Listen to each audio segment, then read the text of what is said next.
everyone, and welcome to another episode of Turn Left. I am your host, Indiana's own Dana Black, coming to you live. Yes, all the way live from Black Pearl Studios, where we talk about Indiana politics from the left side of things. It's been another hairy week in the State House. It's been a struggle. It's been an uphill battle. We see what's happening, but I got to tell you guys something. I feel good about something. I feel pretty positive about some things. You guys have been showing up at the State House and fighting for teachers, and you've been fighting for students. We've gotten some wins. And I know they don't necessarily seem like wins, but when you show up 200, 300 deep, some of those bills got to have some amendments. You can't just keep talking crazy to people and think they're going to stand back and think it's okay. So first off, I want to talk about the fact that we were able to get them to amend House Bill 1134. So Alexandria Appleton of Chalkbeat reports a proposed amendment to Indiana's so-called divisive concept legislation would drop some of the most controversial parts of the bill, but stop short of completely removing the list of concepts that would be banned from the classroom. The changes are an attempt to strike a compromise, according to a statement by Senator Linda Rogers, who's sponsoring the bill 1134, as it makes its first appearance in the Senate Committee on Education. Among the changes, Rogers' amendment would narrow a list of concepts that lawmakers want banned from the classroom from 8 to 3. Removing one that would forbid teachers from teaching that students would feel guilty or discomfort based on their personal characteristics like race and national origin. That's good. That one's good. It's gone. Teachers had singled out this point in particular as potentially generating frivolous lawsuits and stifling classroom conversations. This part of the bill was really bad because basically if a kid came home from school and said, well, I felt uncomfortable because they were talking about a subject, the parent could actually sue the school and they would get a maximum of $1,000. Well, that's gone. That's been amended out. Because I was suggesting that, to all my Latinx and all my Black and Asian friends, that every time your history was omitted from the conversation, you sue. They didn't like that idea because, they thought only one group could actually do some suing. There was going to be a whole lot of suing going on. The bill passed out of the House last month has faced an uncertain future in the Senate because we know that they pretty much threw theirs out. Representative said, the changes I am introducing may not be where we end up on all of these issues, but I am offering them as a good faith attempt at a compromise that respects the valid concerns of both parents and educators. Well, if it was a good faith attempt, you'd have just pulled that thing and call it a day, because we know the only reason why you wrote that bill is because you have a whole bunch of people screaming about CRT and it ain't even a thing. So let's be clear. You're not doing it out of the goodness of your heart. So quit playing.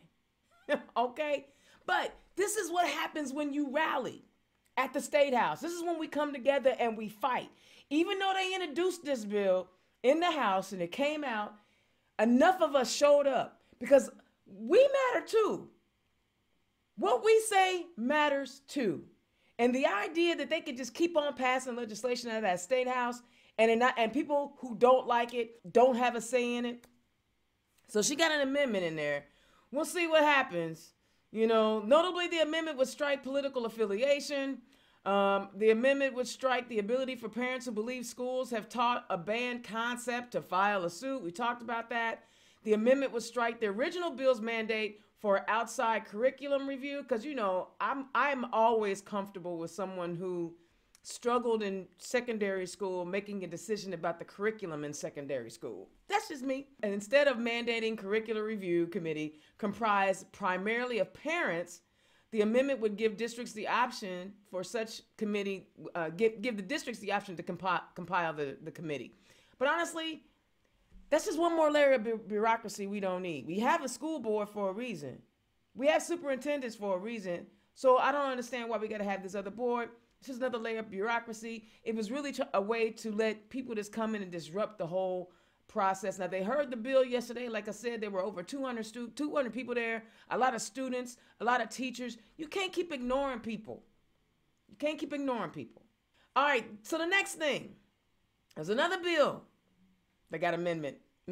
The Indiana Senate Health and Provider Services Committee significantly amended a bill that limits employer vaccine mandates and passed the bill 8-2, with 2 Democrats voting against the bill. House Bill 1001 sought to restrict employer vaccine mandates with the aim of protecting Hoosiers who declined to receive the vaccine.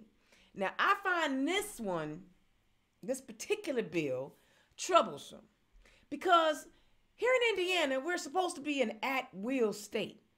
That means the employer can employ you at will. So, say, for example, an employer doesn't like the fact that, I don't know, I'm a same-gender loving woman. And because I may want to live with a same-gender loving woman, they decide they want to get rid of me. They can do that. Because they can make up whatever reason it is that they want to get rid of me. Now they're saying, well, you can do that with everything except the vaccine. Got a problem with that. Because now you're saying, in some cases we're an at-will state, but in other cases we're not an at-will state.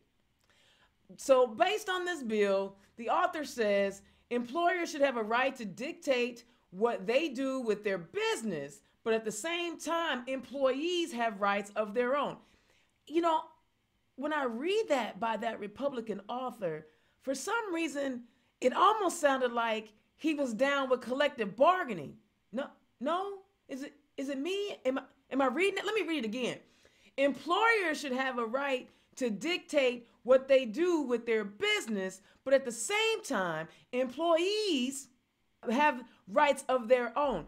Yeah, that sounds a little bit like collective bargaining. That sounds like a little bit about some unionizing. Oh, but you don't want that to happen.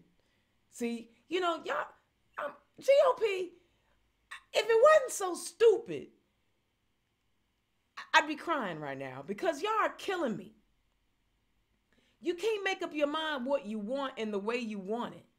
You want to tell people one thing, but you really mean something else. All you guys are doing right now is flim-flamming Hoosiers, making them believe that, you know, we care about the employee. Oh, but wages have been stagnant for years. We care about the employee, but we do everything we can to bust unions. We care about the employee so much that, you know, we want to help provide health care the best way we can. No, you don't do that. But wait a second. We care about the employer so much we want to tell them as the government agency what the employer should be doing. I thought y'all said y'all wanted government out of business. No? You don't?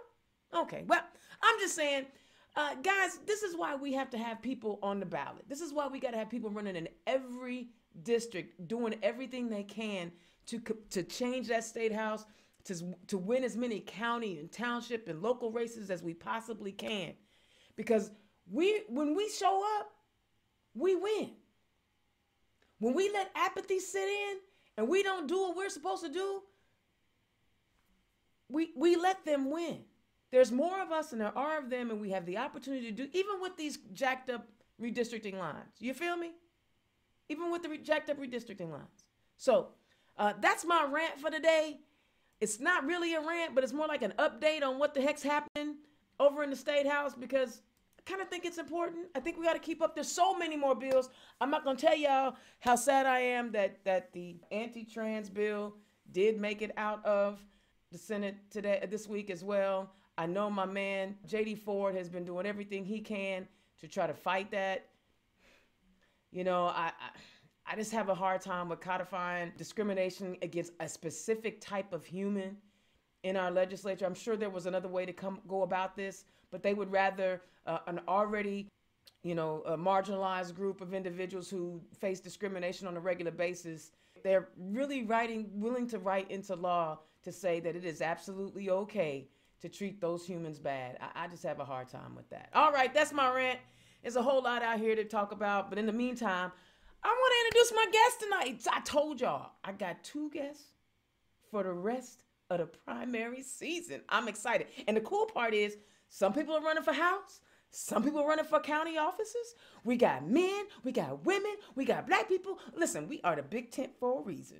I do love it. So tonight, so first up, he's a return guest, and I'm gonna let him talk so I can get Annette's logo up.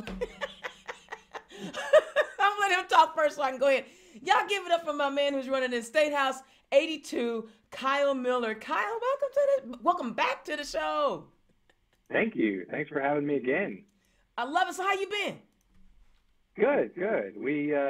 I started running in 2018 back when I was on the show last time, and we took on Martin Carbaugh up here in what was the 81st district, and we came really close in 2018. It was the first time I'd ever run.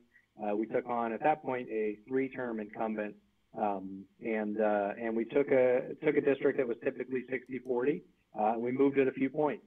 We came a lot closer than anybody thought we would, and so we tried again in 2020 with the momentum and the hard work that we had from 2018, and we came even closer. And when all was said and done in 2020 against Martin Carbaugh, we had moved the district 8 points, which was really saying something for a Democrat in Allen County in a race that quite frankly nobody thought we would do that well in. Right.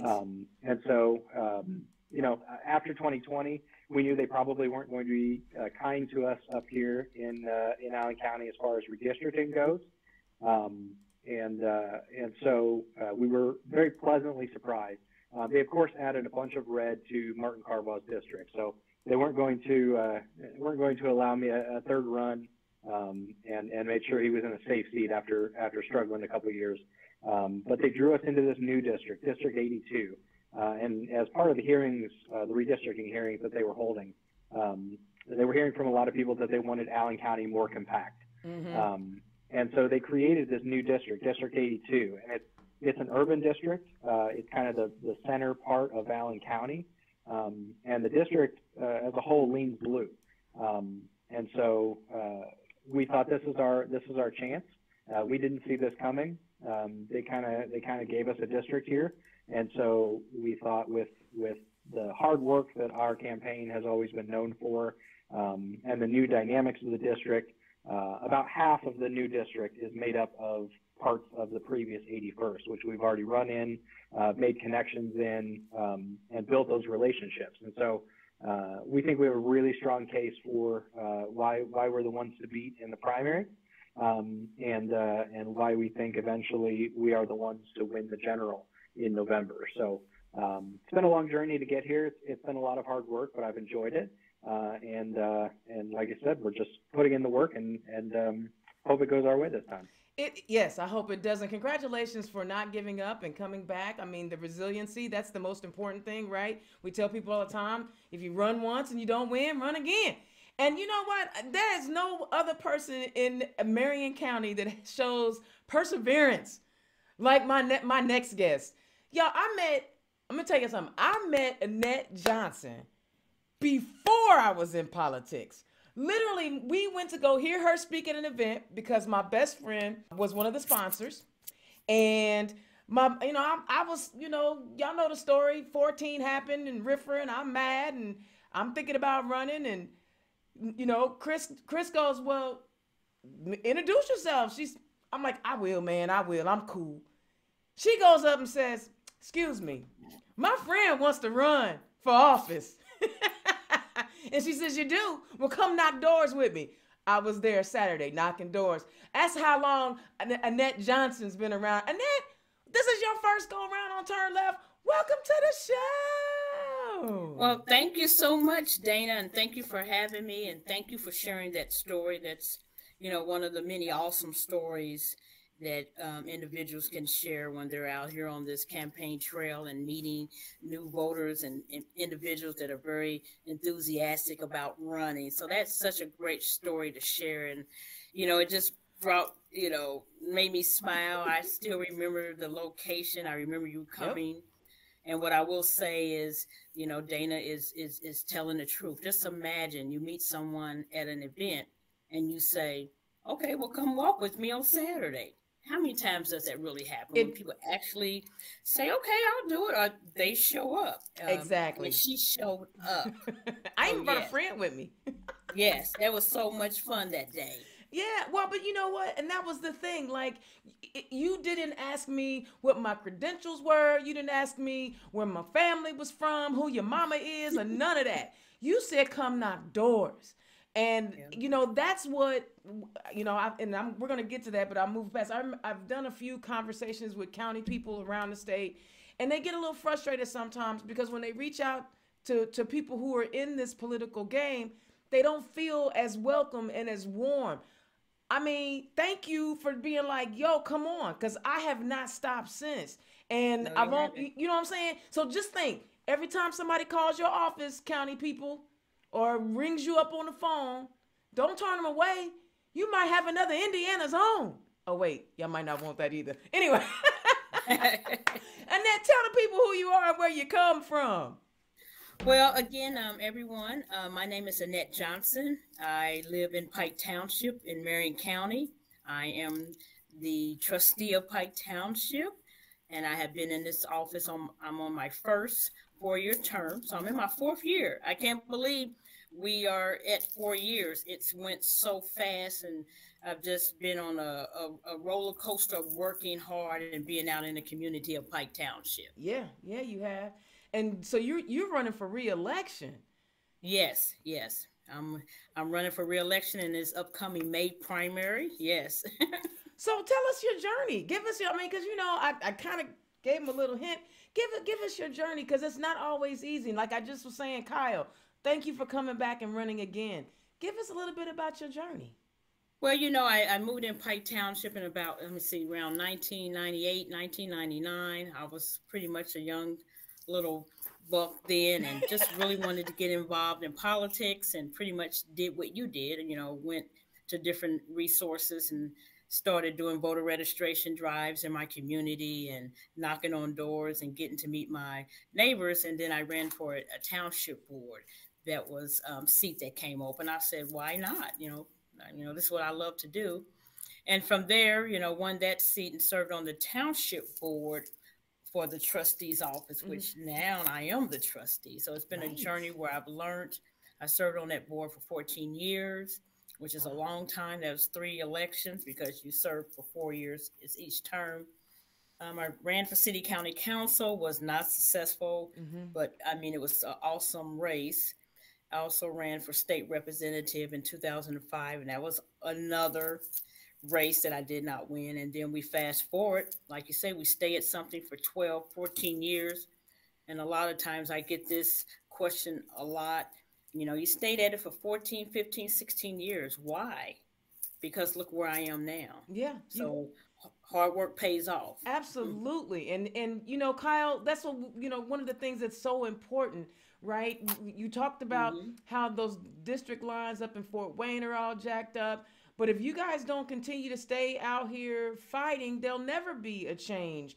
What has got you back in the fight again? Well, I think that the same things that drew me to the State House in 2018 and in 2020, that fight for strong public schools, higher wages, access and affordability in childcare, good quality health care.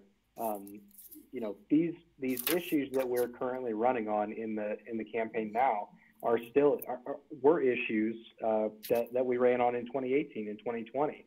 So they're issues that are to borrow a phrase from the state party, they're kitchen table issues. Right. They're issues that people throughout the district are dealing with, are struggling with, and they're largely being ignored at the state house. And so for us, I'll be transparent in saying that after 2020, when we came really close and didn't win, we didn't know what we were going to do.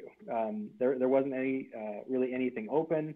I didn't have a problem running again for a seat, but it had to be the right one where hard work and dedication could actually get you somewhere. Right. We have so many of these gerrymandered districts Right. that unfortunately there are some where we have great candidates, but there's no chance.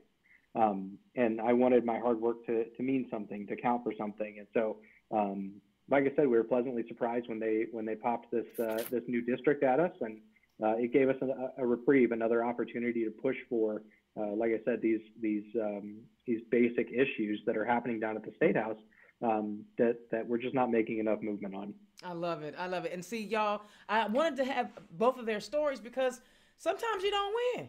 I mean, look at Mayor Hogsett.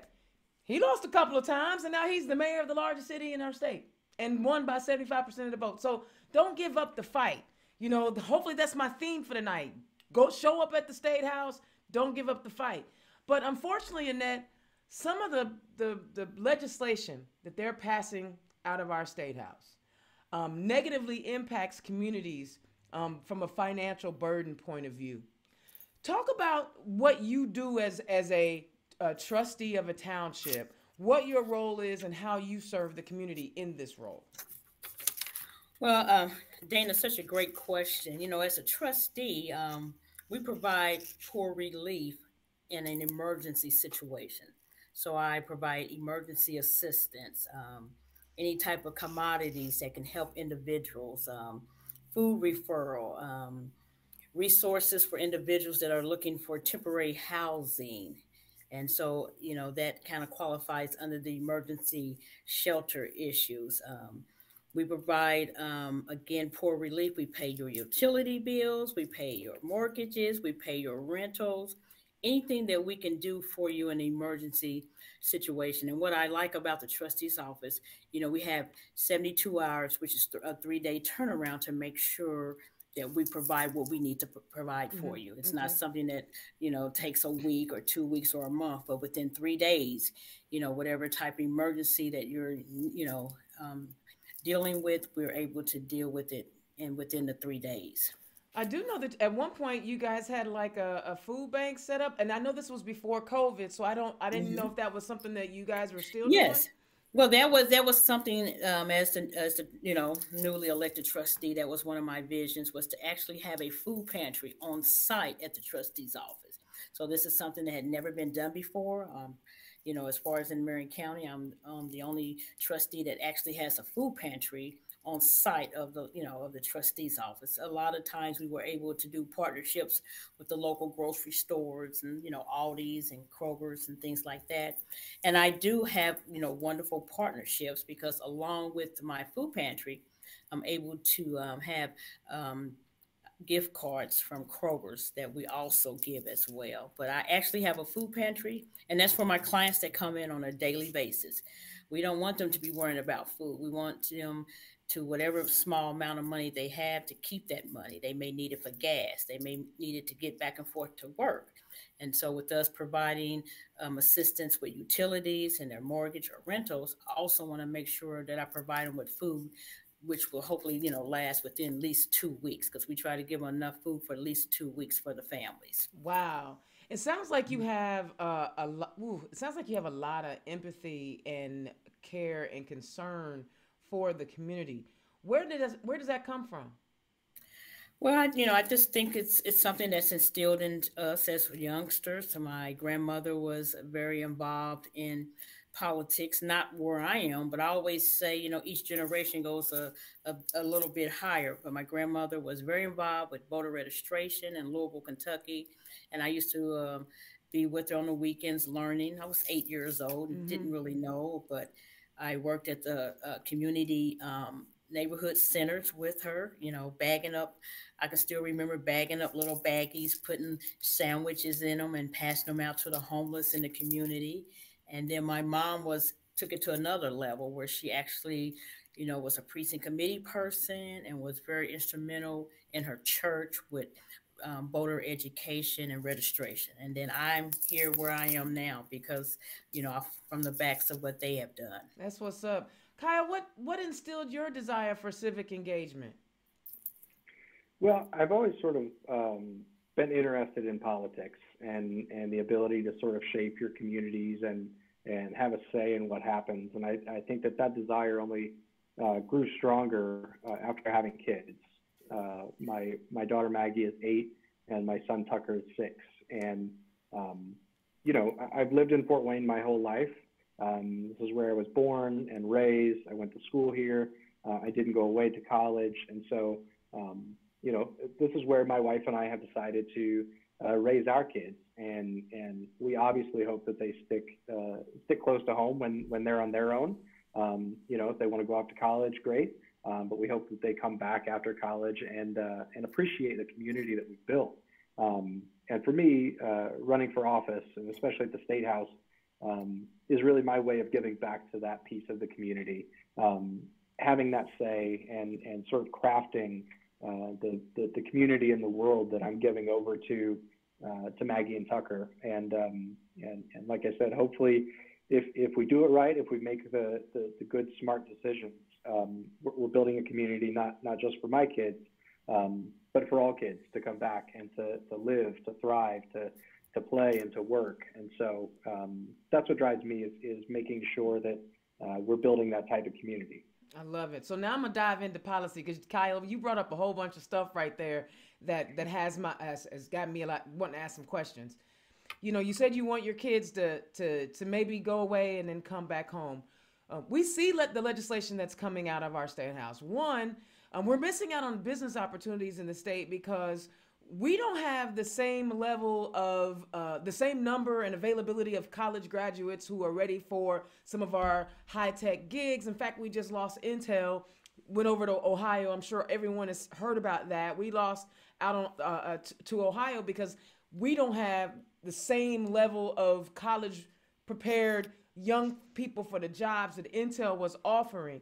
We all know that there's a brain drain in our state. How do we and what do we need to do, Kyle, in your estimation?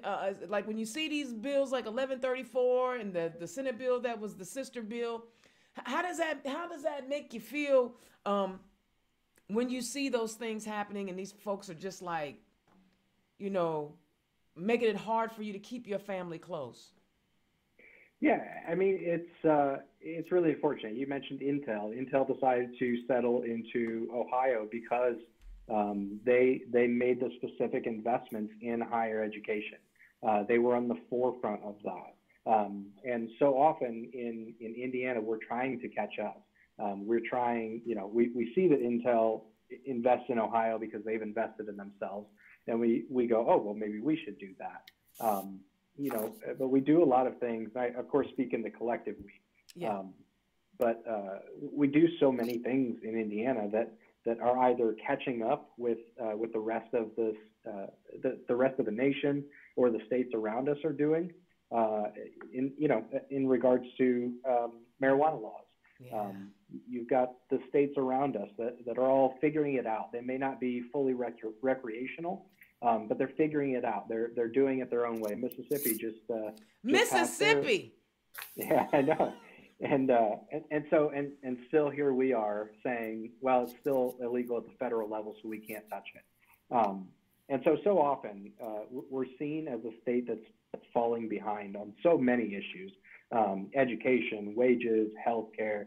And so it's really detrimental to, if you take the teachers, for example, not only if House Bill 1134, if it had not been amended to essentially strip 90% of the bill and passed without the amendment, teachers currently here, Hoosier teachers, would feel like this isn't a place for them. Right. And not only would we lose those teachers that we critically need in the midst of a teacher shortage, but we wouldn't be attracting other good teachers to assist in that, in easing the burdens of that teacher shortage.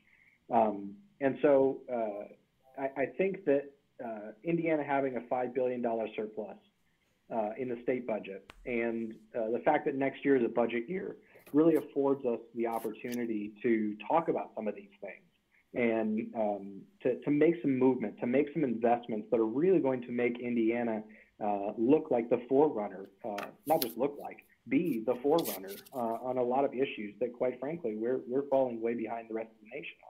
Absolutely. And Annette, and you may or may not be able to speak on this. And if everybody knows, I never, ever give anybody any questions in advance. I like to have, organic conversations. And by the way, if you like anything that either of these candidates are talking about and you want to support their campaign, I have included on the Facebook link their donate buttons, Annette's donate button and Kyle's donate button. Feel free Thank to you. donate dollars because, we might as well turn these into fundraisers, baby. And a disclaimer. Any candidate that appears on Turn Left, I am not endorsing them. I'm giving them an opportunity to share their story. I try to get as many Democrats on as I possibly can. All right. So now in Pike, this past winter was kind of crazy a little bit, right? You guys had some, some of the school buses, they had to cancel school when they thought we was in school. But isn't a lot of that, wasn't most of that about not having enough bus drivers? Not that people are incompetent and can't manage the school Right. district. He's saying we're struggling to get teachers. We're struggling to get the wraparound support too. Exactly. Yeah, we're struggling to get other areas of employment. Again, I just had that conversation today with someone. We were talking about, the issues as far as in Pike Township with Pike Township school districts, and a lot of it is had to deal with the COVID as well. Just Yeah. imagine if you had 10 bus drivers out. I mean, you don't have any sub drivers. I mean, because normally when you have someone out for COVID, they had to stay out for 10 days. It's Yeah. 10 days. And so a lot of their issues was, dealing with the COVID and teachers just being out. I mean, don't get me wrong, some teachers are, and were disappointed in what was going on with pay scales and their pay raises. Mm-hmm. Mm-hmm. But quite a few of the teachers also were out because of health issues with COVID. Not that they didn't want to be there and provide the educational needs for the students. It's just that COVID had taken a turn, a toll on a lot of our individuals that work in those various different positions in Pike Township School District. Absolutely, and when after I ask this, feel free either one of you to jump in. And one of the things that I struggled with during this COVID crisis, and when parents were ready for their kids to go back to school, and when businesses were ready for their employees to come back, so the kids had to go back to school. It seemed like nobody gave a dang about the adults who were in the school who were more susceptible to the disease or to the virus, and or could take it home to their family members. And Yeah. it was I don't know if y'all felt that way. I was very frustrated. It was like, yeah, we understand the kids aren't necessarily going to get it or have, the worst effects of it. But we already know schools were germ hoarders anyway. You know what I'm saying? Kids was walking around spreading germs all the time. And it just seemed like nobody Mhm. really took into consideration, yeah, we need the kids back in school, but we need the adults who are supposed to be teaching them to be able to be safe and not get sick and die too. Feel free to jump in on any of that. Yeah, Well, my sorry, mhm. Nat. My wife's a teacher, and so it was a very real concern in our household. Not only would our kids be safe with the policies and things that were happening at school, but would my wife Michael be safe? And it's not just teachers. It's support staff, it's bus Mhm. drivers, it's lunchroom staff. So many great people make schools run, and not just schools, but businesses and things like that. It's a very real concern, and I don't know that um, enough concern was given as far as just how impactful all of this would be. Yeah. Absolutely. Go ahead.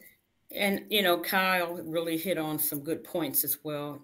I'm also, in my spare time, which people say, well, how do you have time for all this? I'm a adjunct professor at a university. And so just dealing with that aspect of it as well. And do we do online, hybrid? But a lot of times you don't hear all of the other stories that individuals and families deal with. I mean, we did lose a teacher in Pike Township school districts, Mm, but that's mm. something that you don't, that's not From out from in the COVID? public. From COVID? Yes. Yes. So just like Kyle said, of course, we want to make sure, we're educating our children and school is going on. But what about the people that are right there on the forefront offering these services?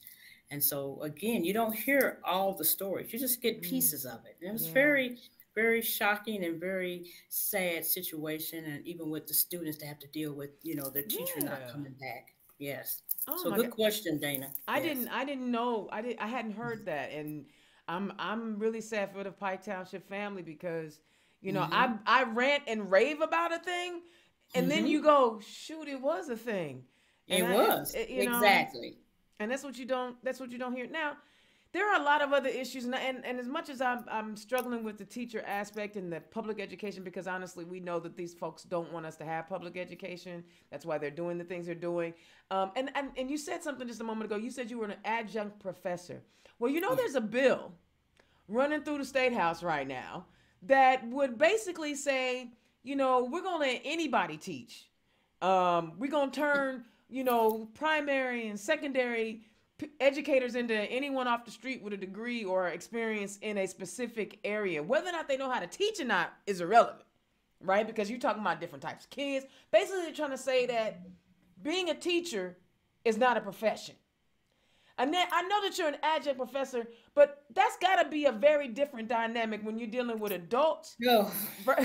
versus dealing with kids, right? Well, I mean, before I got to be an adjunct professor, I was in IPS 14 years, the Indianapolis Oh. public school system. So I've taught just about every level that you can think of. And that is very disheartening because think about all the time and energy that individuals such as myself, people before me, put a lot of time and energy. I mean, I went to Ball State. I have 3 master degrees. I wanted to make sure if I taught adult education, then I was trained to do that. So I went back and got a master's in adult education, allows me to teach at an adult university. Also wanted to teach vocational education. I went back, got a master's degree for that. So I have not missed a beat and not tried to go through the back door. I've done what is Mm-hmm. needed so that when a person or a student of mine is in my classroom, they know that I come highly recommended. I have my credentials, and I'm just not someone like you just said off the street. I just think that's just a disservice to people and teachers and educators that have put a lot of time and energy and still putting. I'm working Yeah. on my doctoral degree Oh, because I sure. want to do some other high level in. But when I see this bill, it just makes me cringe. That's all I can Mm. say. Kyle? Yeah, I mean, again, I only speak from the experience of my wife, and uh, I could not be in a classroom. I am not. Not only am I not trained, I don't have the temperament to be in the classroom. Me neither. Not to say I don't have skills that could be useful in the classroom, um, but we can't just put one piece in the classroom and expect it to work. Um, we need teachers that are well rounded, that not only know their stuff and know what they're doing, but know how to work with students that have different needs, and work with students who might have behavior problems, and know how to take a student that may be reading at this level and get them to this level. Right. Um, and I And mean, be that's able a to good example. recognize the difference. Right. I know how to read, but I don't know that I could teach a child how to read. Right. And so, yeah, I don't. On a certain level, it's admirable they're trying to work on things to ease the burden of the teacher shortage. But it's just baffling that this was the fix for it, was just to allow anybody to teach in a classroom. But I think if they were sincere about really dealing with the teacher shortage, they would adjust the teacher pay. Let's just be real about it, right? Come on, we're at the bottom of the nation. All right, I'm gonna switch gears a little bit because, we have we have a lot of there's a lot of things going on, right? One of the things I want to talk about is Indiana's healthcare. There's another bill coming through. There's quite a few healthcare bills that are coming through, but Indiana still lags behind. At the bottom of the barrel when it comes to healthcare spending on Hoosiers. And Annette, I know when people are struggling to buy prescriptions and get to the doctor, that's when they fall behind and they come and visit your location. Touch on where Exactly. we are in Indiana, and I know that you're the trustee and you don't get to write legislation this time, but talk about how it impacts your community. Well, bills as such that they're just, throwing out there in the state house really impact our community because that's also one of the duties of a trustee, and a lot of people don't know that. And sometimes they say, "Well, it's all the way at the bottom." You know how you're reading through what we do; you just read the first five, and that's it. But we're able to pay, anybody's bills on prescriptions. I mean, I've had several individuals come in, that's all they needed. They have to have Wow. their prescriptions, or it could be a matter of life and death. And so, as a trustee, I'm able to provide that need and pay that for them, and make sure that they're able to get to the drugstore, the doctor's office, and get that. But just the high cost of prescription drugs is an issue, and we have to find a way where individuals that are already paying high prices for their rent, their mortgages. They got to have car payment, insurance. A lot of times, that's like the last thing. There's like, well, I can't pay it this month, so I just go without. Yeah. And I think Yes. that's just going to, drive the cost of health care, because if you're sick at the small level and you don't do anything, you're going to go to another level and, be hospitalized. Ooh, honey, because when I seen how much blood thinners were for 1 month, I was Yeah. like, you know what? Blood clot. How bad can it be? No, I'm kidding. I'm kidding. Kyle, how would you try to address, some of our healthcare concerns in our state if you were able to get into that state house?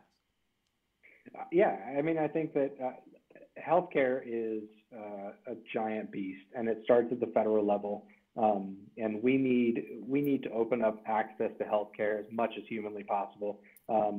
Whether that means something like Medicare for all, or something different. But every other industrial nation on planet Earth has figured out how to give their residents their residents how to give their people access to good quality health care.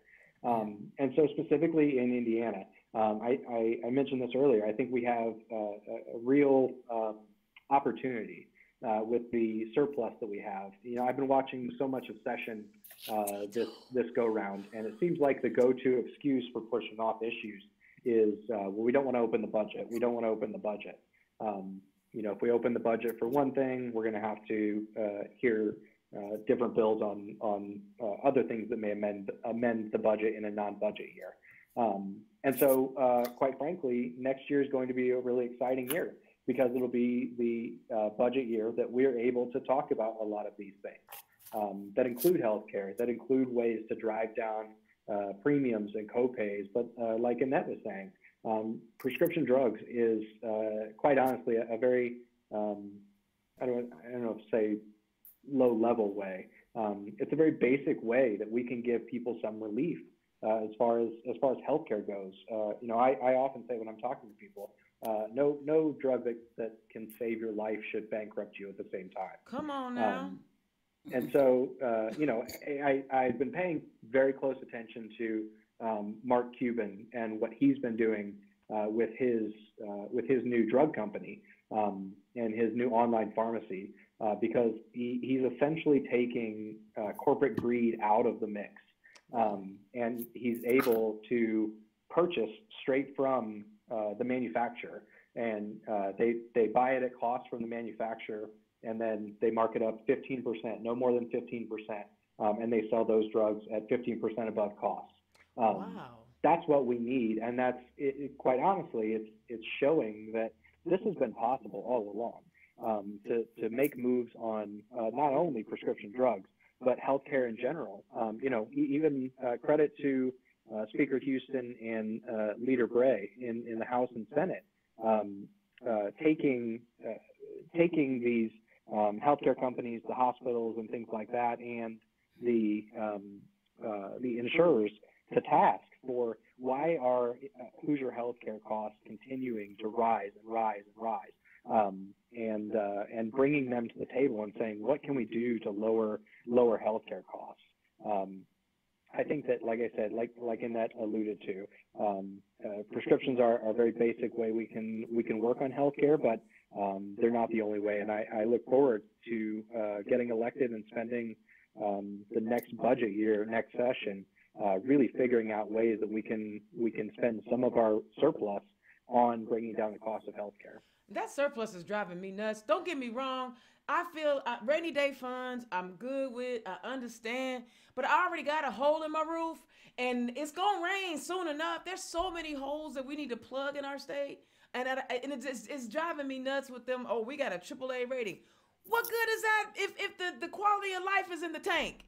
Oh, we got all the money in the world, but nobody wants to live here. Come on. I wrote an op-ed a couple of weeks ago in the Journal Gazette about the surplus and about how we got to this point.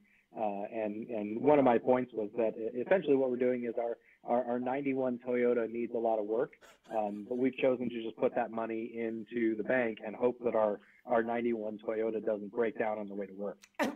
As we drive, I have to drive 45 miles down the road because if you live in rural Indiana, your 91 Toyota, you got to go somewhere else to go to work. Speaking of rural Indiana, and healthcare, we have counties in our state that don't even have a healthcare facility. They have to drive, hundreds of miles. Everybody's talking about infrastructure. And everybody, now that the infrastructure bill has passed out of Congress, all the Republicans don't want to take credit for it now, and they got their hands in it. But healthcare facilities in rural Indiana is an infrastructure issue. I know Pike needs some. See, Pike needs some things. I drive over there every now and then. Pike needs some things. Fort Wayne needs some. I know Fort Wayne needs some things. But how do you think our state house should be looking at the different pieces? Like you said, we got this 91 Toyota, but there are a lot of needs. Annette, where would you start first with addressing some of the infrastructure needs in Pike, Indianapolis, or how you would go with it? I think some things that we really need to work on in Pike Township would be transportation. Mm-hmm. That's a really big need. Even where my trustee's office is located at, the nearest bus stop is 12 blocks away, at least. Okay, wait, hold up. So wait a minute. Somebody who is struggling financially or in a crisis mode, they may not have their own transportation. They need to get to the trustee's office, and the bus stop is 12 blocks away. At least 12. At least 12. I would say no less than that. That's maybe 14, but 12 for sure. And these are things that I have identified with our Indigo bus system, transit system here in Marion County, and just to no avail. Haven't been able to get much leverage with that. But that's one of the things when I first became trustee that I took a look at. I just feel like that's something that needs to really be looked at. Because like you just said, you have individuals, everyone doesn't have a car. Right. But if you had you're on a bus line. So, I mean, you can get at least 12 blocks away from our office and hopefully try to walk down. And that has happened before where individuals have walked to this office. Wow. I mean, you know what? If they're not going to expand public transportation, I'm going to need somebody to give up some Uber, Lyft gift certificates. I mean, come on. Yes. So, I mean, yes. Listen, this idea that everyone is all the same and we are all on the equal playing field is driving me nuts. And the idea that there's a whole, statute that says in Indianapolis, because, they always trying to dismantle something in Indianapolis. Hold on, Fort Wayne. Y'all coming next. Y'all the second largest city, so they coming for you next. But every time they pass some legislation that's specific to Indianapolis, it's restricting our ability to expand the infrastructure and the things that we need, like mass transit. We can't even talk about commuter trains in a city of almost 1 million people. It frustrates me. Kaya, what are some of the things that you would, there's a lot to do, so pick one. Yeah, I mean, I agree. I think the new district is an urban district, and so there are plenty of urban issues to deal with, to look at ways to improve and invest in. But I agree with you. We need to also, as one of many members in the House and the Senate. We should be looking at ways to improve that rural access to healthcare, whether that is, investing in new centers, healthcare clinics, or like Annette said, transportation and not only expanding bus lines and transportation from that angle, but healthcare transportation as well on a smaller scale. And so there are a ton of ways to sort of talk this through and make sure that we're including access for everyone, and not just the people that can afford it, not just the north side of Fort Wayne, where almost everyone has a car, and the bus doesn't even travel to northern Fort Wayne. So it comes down to where our priorities are.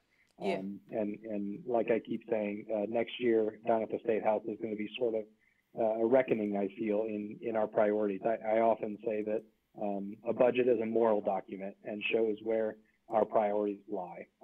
And I think that it'll be really important next year to have somebody down at the State House that's looking out for those priorities.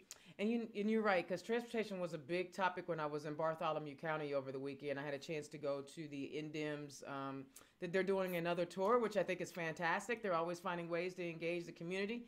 And they were down in Bartholomew County, and Steve Schottmer, who is the Bartholomew County chair, brought up something about creating that transportation, because Columbus is, they don't have a lot of low-cost housing because Cummings is down there and they've got a lot of professionals, but there are still people who can't afford to live in Columbus. They live on the outskirts, but they can't get into Columbus. Because they don't have transportation, or whatever healthcare facility they need, they got to come all the way to Indianapolis.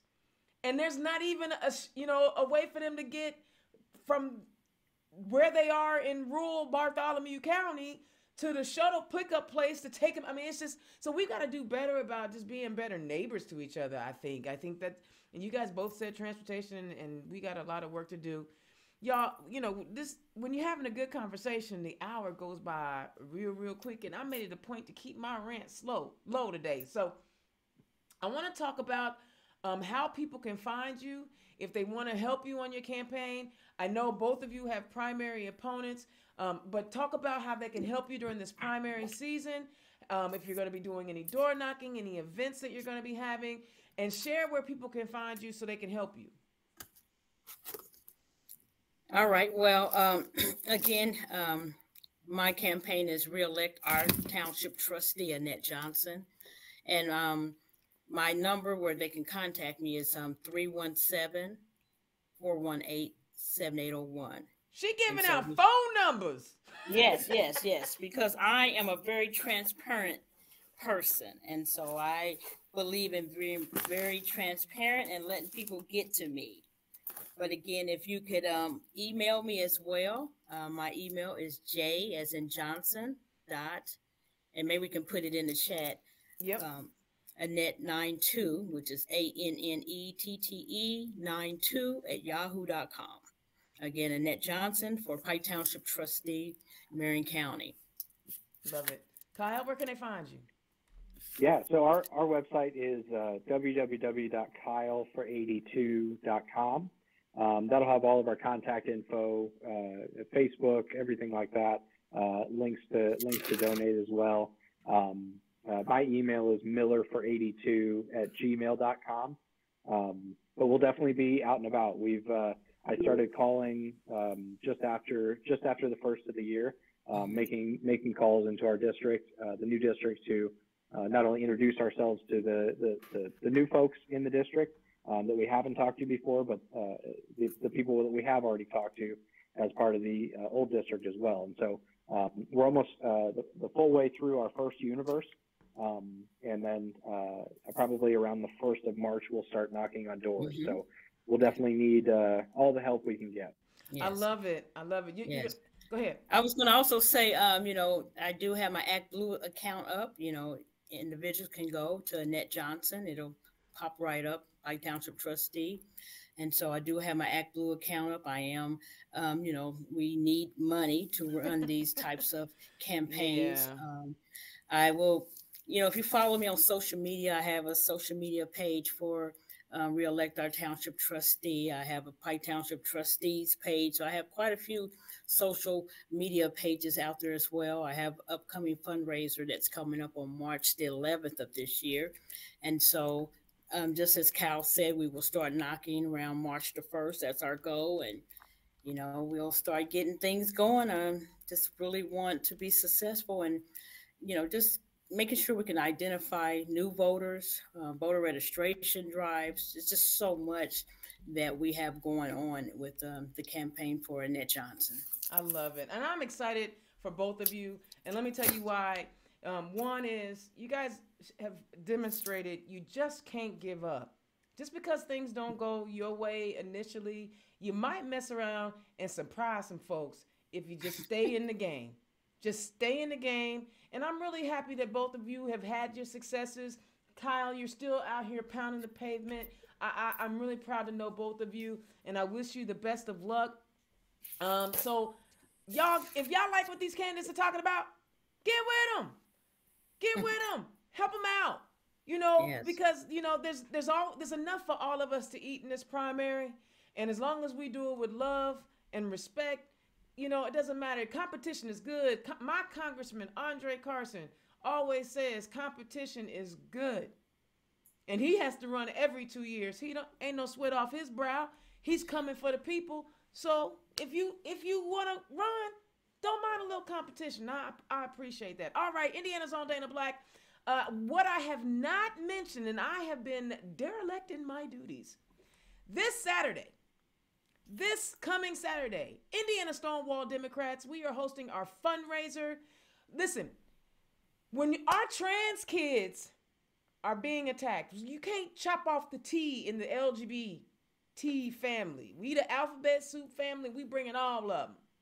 And when you tell our young kids who have the highest suicide rates of any other demographic that we're going to write into law that you can't have access to the same public activities that every other person has, you're just going to increase their darkness. That's why we have these fundraisers at Stonewall. If you can't make it to the event, which is going to be, come on now, we talking about gay people, so it's going to be a good time. Come on, you already know it's a good party. We're going to be at the Firefighters Union Hall from 6 to 8. We have Representative Malcolm Kenyatta from Pennsylvania, who is also running for U.S. Senate as one of our guest speakers remotely. And we have West Virginia's first elected trans person, Councilwoman Rosemary Ketchum. She is also going to be a guest speaker.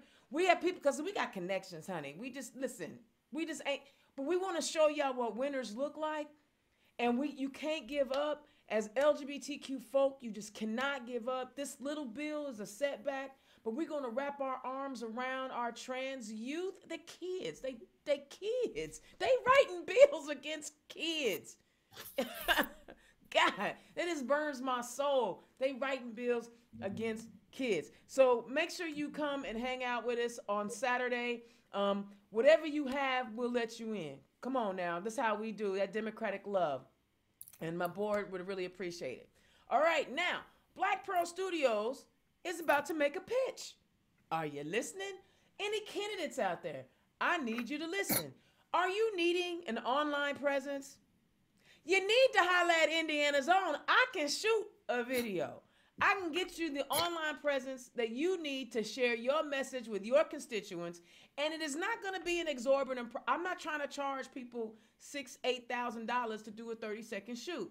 I just want to help you get your message out. And I have the ability to help you advertise on social media, on Facebook, on Instagram, where we can get your message out to a target audience. I have that capability. I can come and shoot the video. I can edit the video, and I can advertise the video. But I'll give you what you need, whatever services you need. Yes, there will be a fee, but it will not be so high that you can't afford, as a candidate who's running for office and raising money, that you won't be able to get what you need because you need that online presence. The media is not covering us, y'all.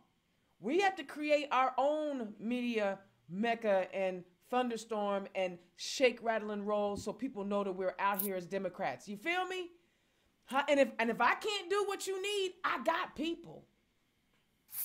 I got people. I got people. I'm just saying, holla at Black Pearl Studios, all of my candidates, so that we can get you connected and get that online presence. I know y'all seen those campaign videos from all those famous people, Stacey Abrams and all the. We can do that here in Indiana. You don't have to have $80 million to shoot a video. All right? Indiana's own Dana Black, thank you so much for tuning in. Next week, I have 2 amazing ladies that will be with us. Yes, yes, yes. I love it when the ladies are on the show. Kyle, I love you too, though. I don't want you to feel like So I'll holler at y'all next week. Peace. Turn Left is the property of Black Pearl IT Solutions. Executive producer, Indiana's own Dana Black. Music by www.bensound.com.